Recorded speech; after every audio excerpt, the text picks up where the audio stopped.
Assalamualaikum warahmatullahi wabarakatuh.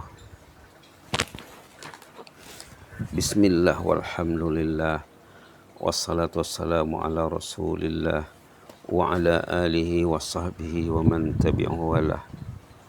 Rabbi syrah li sadri wa yassir li amri wahlul 'uqdatam min lisani yafqahu qawli.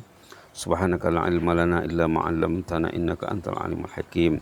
Allahumma faqqihna fid din wa 'allimna ta'wil waftah 'alaina hikmataka wa anshur 'alaina min khazain rahmatika arhamar rahimin ya arhamar rahimin. Alhamdulillah amin. Para pencinta tafsir Al-Munir ya, segenap pencinta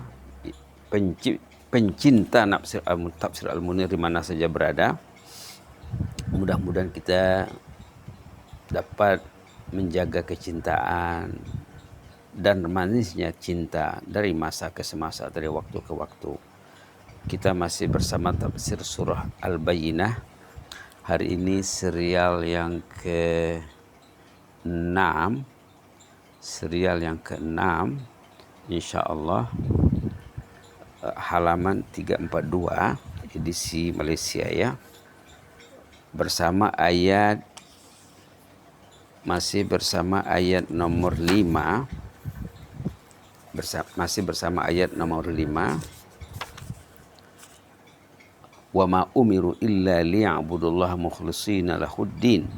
A'udzu billahi minasy syaithanir rajim. Bismillahirrahmanirrahim.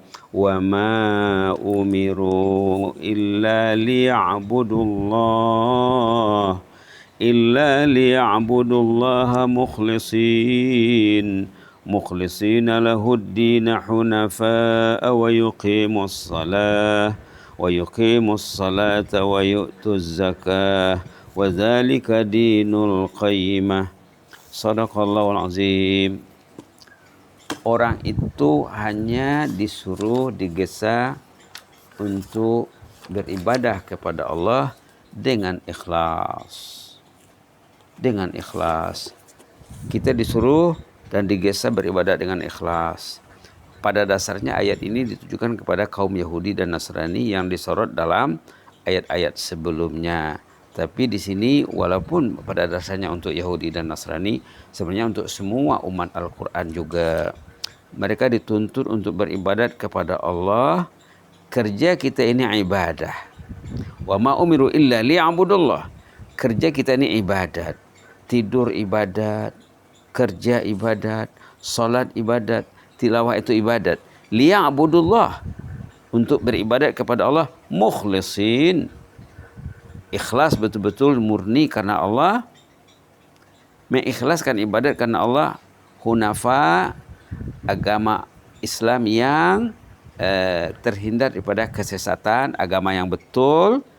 Kemudian wa yuqimus shalah, agar menegakkan salat, padahal dalam ibadat itu sudah termasuk salat ya. Tapi dibuat penegasan tentang salat karena pentingnya salat. Wa yu'tuz zakah, demikian juga membayar zakat. Wa dzalika dinul qayyimah, inilah agama yang betul, agama yang lurus, agama yang benar. Maksudnya katanya di sini kata Prof. Wahbah Zuhaili rahimahullah, maksud ayat 5 ini, mereka berpecah belah, berselisih, ahli kitab maksudnya ya. Sedangkan di dalam kitab Taurat, Injil dan Quran yang diutus kepada mereka oleh Allah, dalam Quran, dalam kitab-kitab suci yang dahulu, mereka hanya disuruh supaya beribadat memuji Allah Azza wa Jal. Mereka adalah menjadikan ibadat mereka tulus tanpa menyekutukan selain Allah dengan sesuatu apapun. Mereka mesti mengikhlaskan ibadat mereka kepada Allah Azza wa Jalla, menjauhkan diri dari semua agama-agama lain yang sebaliknya perlu menghayati Islam. Dan seterusnya perlu menghayati Islam. Menunaikan salat, membayar zakat tepat pada waktunya. Suruhan-suruhan ini memerlukan kepada kesatuan dan kesepakatan. Nah, melaksanakan perkara ini perlu kesatuan, jangan ada percanggahan dan perselisihan. Bukan perselisihan dan perpecahan. Muhammad SAW tidak membawa hanya apa yang diperintahkan kepada para rasul sebelumnya. cara hidup yang dibawa oleh Rasulullah, syariat yang dibawa oleh Rasulullah sama dengan apa yang dibawa oleh Nabi Ibrahim. Itu juga, yakni manhaj yang menjauhkan diri pada berhala dan sembahan manusia pada zamannya. Manhaj cara hidup yang berdasarkan tauhid atau serta ajakan yang mengikhlaskan ibadat hanya kepada Allah. Kemudian agama yang dimaksudkan di sini, wa ma umiru illa liya'budullaha mukhlishina lahuddin. Agama yang dimaksudkan dalam ayat ini terasnya ialah keikhlasan.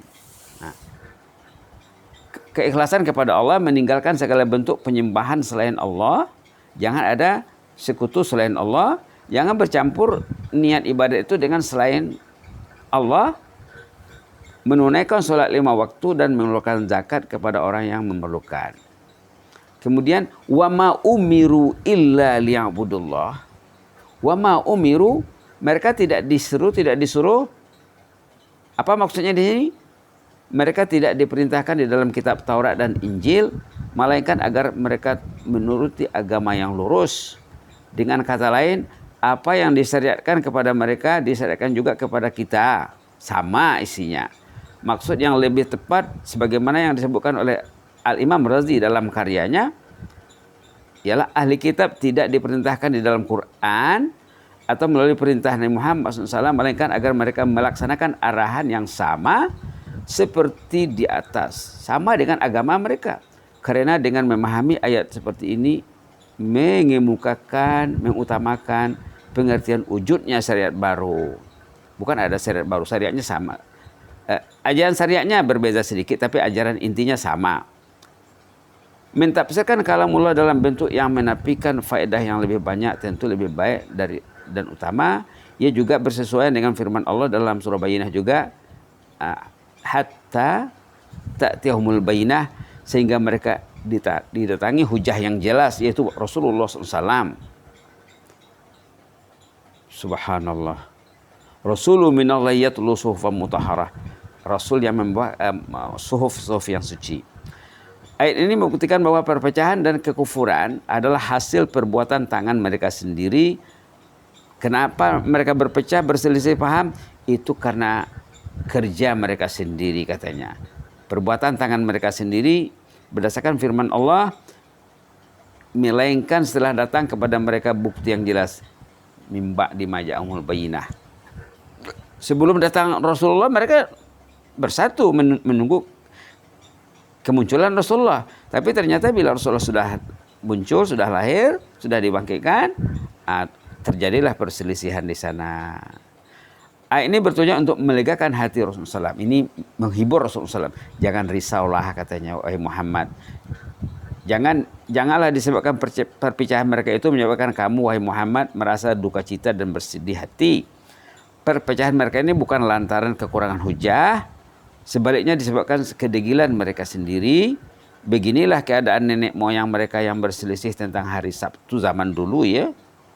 Kalau kita lihat dalam surat Al-Baqarah contohnya ada cerita mereka berkaitan dengan peraturan hari Sabtu tidak boleh menangkap ikan dan lain sebagainya.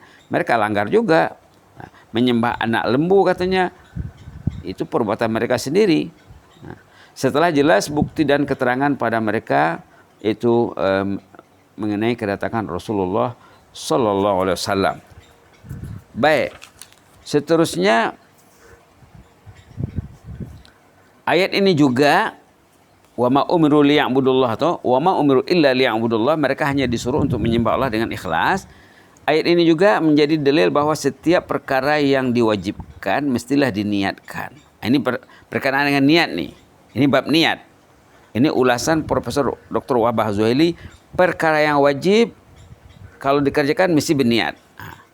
Lantaran itu hasil dari kombinasi dua ayat ini ialah wajib berniat waktu wudu. Sebelum kita sholat kita kan berwudu. Niat wudu itu wajib katanya. Baru jadi ibadat, baru bernilai. Berdasarkan ini setiap perkara yang diperintahkan tidak dapat lari dari niat. Apa saja perintah Allah mesti berniat.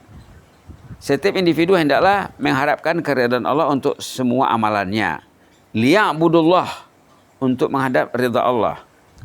Mengharapkan ridha Allah. Sementara itu jika seseorang itu meninggalkan perkara yang dilarang tanpa niat, dia tidak akan diberi ganjaran. Membuat yang wajib perlu kepada niat, menjauhi yang haram perlu kepada niat. Subhanallah. Tetapi jika dia meninggalkan karena mencari keridhaan Allah, dia diberi ganjaran karena meninggalkannya. Demikian juga perkara yang mubah yang harus, seperti makan, minum, tidur, olahraga dan lain-lain. Jika dia melakukan tanpa niat, dia tidak akan diberi ganjaran. Orang tu tidur 4 jam, 5 jam, 6 jam satu malam. Kalau dia tidur 6 jam satu malam, ada yang 8 jam. Kalau orang itu tidur 6 jam satu malam, berarti 1/4 usianya tidur. Karena satu hari satu malam itu 24 jam. 6 jam 1/4 dari 24. 1/4 ya. 1/4. Kalau orang itu tidur 6 jam satu malam, atau 6 jam satu hari satu malam, berarti 1/4 usianya tidur. Kalau dia tidak berniat, maka kosonglah 1/4 usianya. Ini maksud yang dikemukakan oleh Prof. Muhammad Zuhaili. Jadi apa perlunya berniat? Supaya ibadat tadi, ibadat mubah tadi dikira sebagai ibadat ada nilainya pada sisi Allah. Subhanallah. Bahkan berkenaan dengan cinta masjid, cinta sholat berjamaah, katanya siapa yang tidur di malam hari dengan niat besoknya dia akan mesti sembahyang berjamaah ke rumah Allah, kemudian dia bangun untuk sholat berjamaah di rumah Allah, maka tidurnya itu dikira seperti berqiyamul lail. Subhanallah. Kalau malam itu 12 jam, berarti tidur yang 6 jam tadi, yang 6 jam itu dapat pahala, kemudian dapat lagi nilai ekstra 12 jam beribadat. Subhanallah. Subhanallah. Orang yang tidur di malam hari dengan niat menjaga kesehatan badan, dengan niat supaya bangun tidur nanti dia kuat beribadat, apalagi dengan niat tahajud ya, apalagi dengan niat tahajud. Subhanallah. Lalu dia bangun sebelum subuh, dia sempat sholat berjamaah bersama imam di masjid, di rumah Allah, di surau dan lain-lain sebagainya, maka tidurnya tadi dikira seperti ibadat satu malam. Subhanallah. Ini hadis lain ya. Di sini tidak bicarakannya. Di sini dibicarakannya apa? Amalan yang mubah mesti berniat baru dapat nilai. Itulah wa ma umiru illa liya'budullah mukhlishina lahuddin. Apa saja perbuatan yang wajib perlu kepada niat, yang meninggalkan haram perlu kepada niat, dan membuat yang perkara yang mubah perlu kepada niat. Makan perlu kepada niat, tidur perlu kepada niat, mencari nafkah, kerja di dapur, maka kita digalakkan membaca doa-doa zikir, paling kurang baca basmalah setiap mengawali perbuatan pekerjaan. Subhanallah. Subhanallah. Apa katanya tadi di sini? Mengenai perkara yang diharuskan seperti makan dan minum, jika orang itu melakukan tanpa niat, dia tidak akan diberi ganjaran. Tetapi jika dia melakukannya karena mencari ridha Allah, untuk menjadikannya sebagai sumber kekuatan, kenapa dia tidur, kenapa dia makan, supaya badannya kuat, badannya sehat, badannya kuat untuk menjalankan ketaatan kepada Allah, maka dia akan diberi ganjaran. Ini cantik sekali, dia punya idea Tafsir Al-Munir dalam menerangkan ayat 5 surah Al-Bayyinah tadi. Subhanallah. Subhanallah. Subhanallah. Seterusnya dibahaskan lagi tentang kebahasaan di sini. Barangkali tentang faktor kebahasaan linguistik bisa dibaca sendiri saja nanti. Ibadat ialah perbuatan yang merendahkan diri terhadap Allah. Siapa yang menganggap ibadat sebagai ketaatan, dia telah tersilap. Ibadat itu katanya apa? Bukan buat perbuatan. Ibadat itu tunduk kepada Allah. Ini karena golongan manusia yang menyembah para malaikat ada, menyembah Masih ada, berhala-berhala lain sebenarnya mereka tidak mentaatinya. Ibadat menurut pengertian ini tidak berhak diperoleh melainkan beribadat kepada Allah Zat yang Maha Esa, yang Maha Agung. Ibadat sebenarnya adalah ibadat menyembah Allah. Allah Subhanahu wa taala.